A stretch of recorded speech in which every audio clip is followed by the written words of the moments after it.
Você anseia por uma palavra fresca de Deus em meio à rotina? No canal Chave Lume da Alma, abrimos as Escrituras para iluminar caminhos. Sabemos das noites de dúvida que todo aquele que crê em Deus enfrenta, e dos conceitos como cruz redentora, santificação e louvor que nos fortalecem. Mantenha-se, pois para a leitura bíblica diária, que é sua porção de luz divina. 43 Números, capítulos 11 a 13. Números 11. Fogo do Senhor. Aconteceu que o povo começou a queixar-se das suas dificuldades aos ouvidos do Senhor. Quando ele os ouviu, a sua ira acendeu-se, e fogo da parte do Senhor queimou entre eles e consumiu algumas extremidades do acampamento. Então o povo clamou a Moisés, este orou ao Senhor, e o fogo extinguiu-se. Por isso aquele lugar foi chamado Taberá, porque o fogo da parte do Senhor queimou entre eles. Deus envia codornizes. Um bando de estrangeiros que havia no meio deles encheu-se de gula, e até os próprios israelitas tornaram a queixar-se e diziam: "Ah, se tivéssemos carne para comer! Nós nos lembramos dos peixes que comíamos de graça no Egito, e também dos pepinos, das melancias, dos alhos porós, das cebolas e dos alhos. Mas agora perdemos o apetite. Nunca vemos nada, a não ser este maná." O maná era como semente de coentro e tinha aparência de resina. O povo saía recolhendo o maná nas redondezas e o moía num moinho manual ou socava-o num pilão. Depois cozinhava o maná e com ele fazia bolos. Tinha gosto de bolo amassado com azeite de oliva. Quando o orvalho caía sobre o acampamento à noite, também caía o maná. Moisés ouviu gente de todas as famílias se queixando, cada uma à entrada de sua tenda. Então acendeu-se a ira do Senhor, e isso pareceu mal a Moisés. E ele perguntou ao Senhor: "Por que trouxeste este mal sobre o teu servo? Foi por não te agradares de mim que colocaste sobre os meus ombros a responsabilidade de todo esse povo? Por acaso fui eu quem o concebeu? Fui eu quem o deu à luz? Por que me pedes para carregá-lo nos braços, como uma ama carrega um recém-nascido, para levá-lo à terra que prometeste sob juramento aos seus antepassados?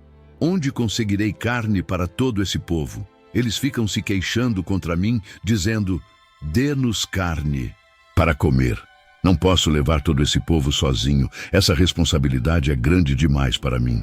Se é assim que vais me tratar, mata-me agora mesmo. Se te agradas de mim, não me deixes ver a minha própria ruína." E o Senhor disse a Moisés: "Reúna 70 autoridades de Israel, que você sabe que são líderes e supervisores entre o povo. Leve-os à tenda do encontro, para que estejam ali com você. Eu descerei e falarei com você, e tirarei do espírito que está sobre você e o porei sobre eles. Eles o ajudarão na árdua responsabilidade de conduzir o povo, de modo que você não tenha que assumir tudo sozinho. Diga ao povo: consagrem-se para amanhã, pois vocês comerão carne." O Senhor os ouviu quando se queixaram a ele, dizendo: "Ah, se tivéssemos carne para comer, estávamos melhor no Egito. Agora o Senhor dará carne a vocês e vocês a comerão. Vocês não comerão carne apenas um dia, ou 2, ou 5, ou 10, ou 20, mas um mês inteiro, até que saia carne pelo nariz de vocês e vocês tenham nojo dela, porque rejeitaram o Senhor que está no meio de vocês e se queixaram a ele, dizendo: por que saímos do Egito?" Disse, porém, Moisés: "Aqui estou eu, no meio de 600.000 homens em pé, e dizes: darei a eles carne para comerem durante um mês inteiro. Será que haveria o suficiente para eles se todos os rebanhos fossem abatidos? Será que haveria o suficiente para eles se todos os peixes do mar fossem apanhados?" O Senhor respondeu a Moisés: "Estará limitado o poder do Senhor? Agora você verá se a minha palavra se cumprirá ou não." Então Moisés saiu e contou ao povo o que o Senhor tinha dito. Reuniu 70 autoridades dentre eles e as dispôs ao redor da tenda. O Senhor desceu na nuvem e lhe falou, e tirou do espírito que estava sobre Moisés, e o pôs sobre as 70 autoridades. Quando o Espírito veio sobre elas, profetizaram, mas depois nunca mais tornaram a fazê-lo. Entretanto, 2 homens, chamados Eudade e Medade, tinham ficado no acampamento. Ambos estavam na lista das autoridades, mas não tinham ido para a tenda. O Espírito também veio sobre eles, e profetizaram no acampamento. Então, certo jovem correu e contou a Moisés: Eudade e Medade estão profetizando no acampamento.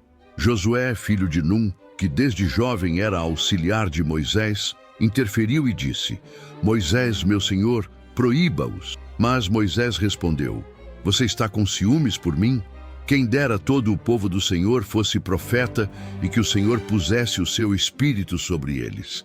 Então Moisés e as autoridades de Israel voltaram para o acampamento.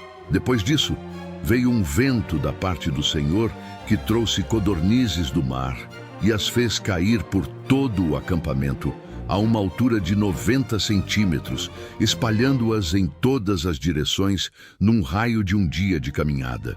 Durante todo aquele dia e aquela noite e durante todo o dia seguinte, o povo saiu e recolheu codornizes.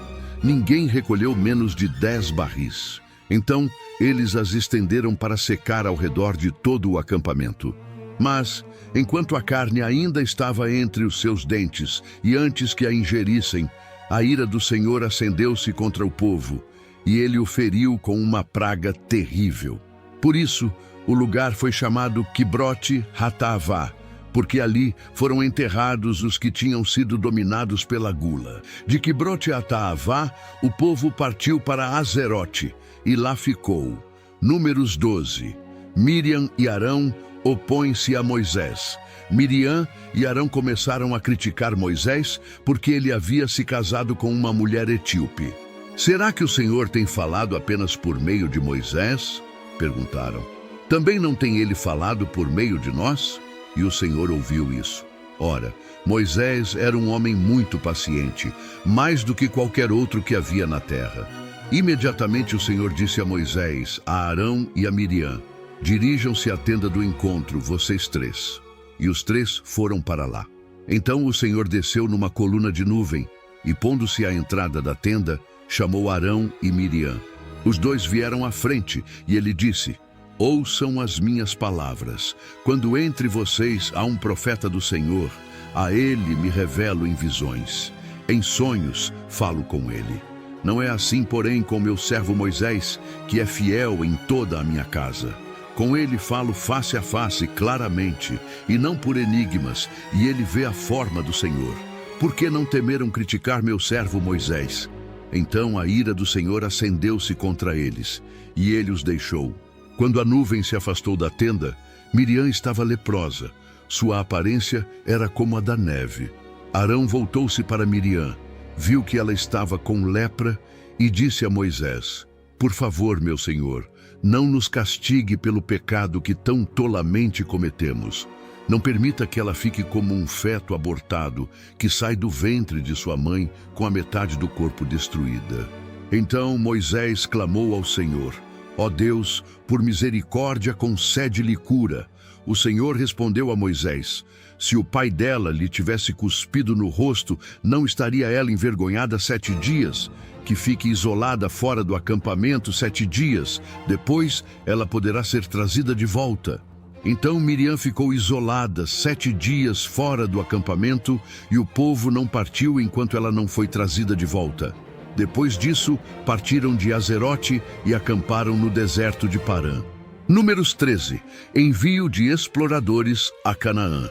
E o Senhor disse a Moisés: Envie alguns homens em missão de reconhecimento à terra de Canaã, terra que dou aos israelitas. Envie um líder de cada tribo dos seus antepassados. Assim Moisés os enviou do deserto de Parã, conforme a ordem do Senhor. Todos eles eram chefes dos israelitas. São estes os seus nomes: da tribo de Ruben, Samua, filho de Zacur; da tribo de Simeão, Safate, filho de Hori; da tribo de Judá, Calebe, filho de Jefoné; da tribo de Issacar, Igal, filho de José; da tribo de Efraim, Oséias, filho de Num; da tribo de Benjamim, Palti, filho de Rafu; da tribo de Zebulon, Gadiel, filho de Sodi; Da tribo de José, isto é, da tribo de Manassés, Gade, filho de Suzi. Da tribo de Dan, Amiel, filho de Gemali. Da tribo de Azer, Setur, filho de Micael. Da tribo de Naftali, Nabi, filho de Vofsi. Da tribo de Gad, Guel, filho de Maqui. São esses os nomes dos homens que Moisés enviou em missão de reconhecimento do território. A Oséias, filho de Num, Moisés deu o nome de Josué. Quando Moisés os enviou para observar em Canaã, disse: subam pelo Neguebe e prossigam até a região montanhosa. Vejam como é a terra, e se o povo que vive lá é forte ou fraco, se são muitos ou poucos, se a terra em que habitam é boa ou ruim, se as cidades em que vivem são cidades sem muros ou fortificadas, se o solo é fértil ou pobre, se existe ali floresta ou não.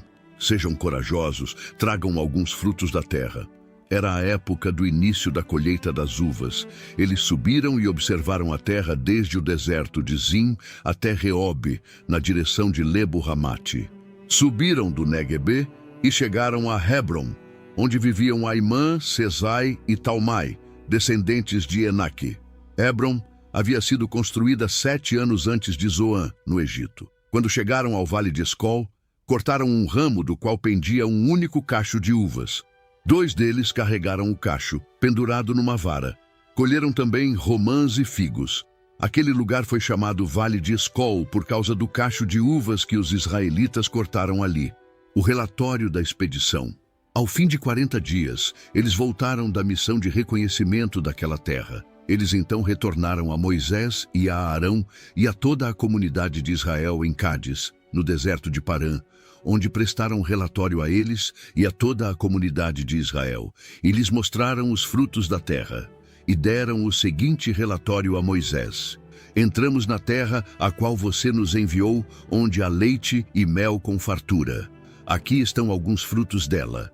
Mas o povo que lá vive é poderoso, e as cidades são fortificadas e muito grandes.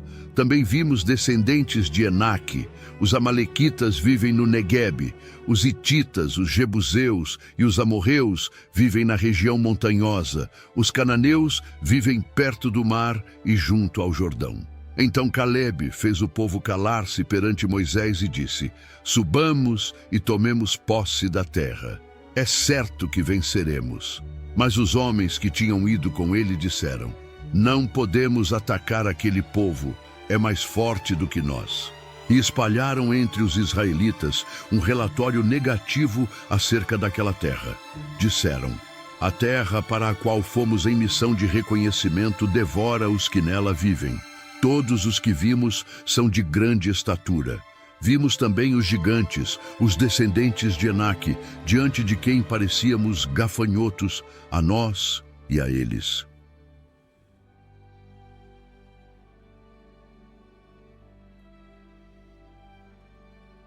Tenho certeza que você sentiu a presença divina aqui.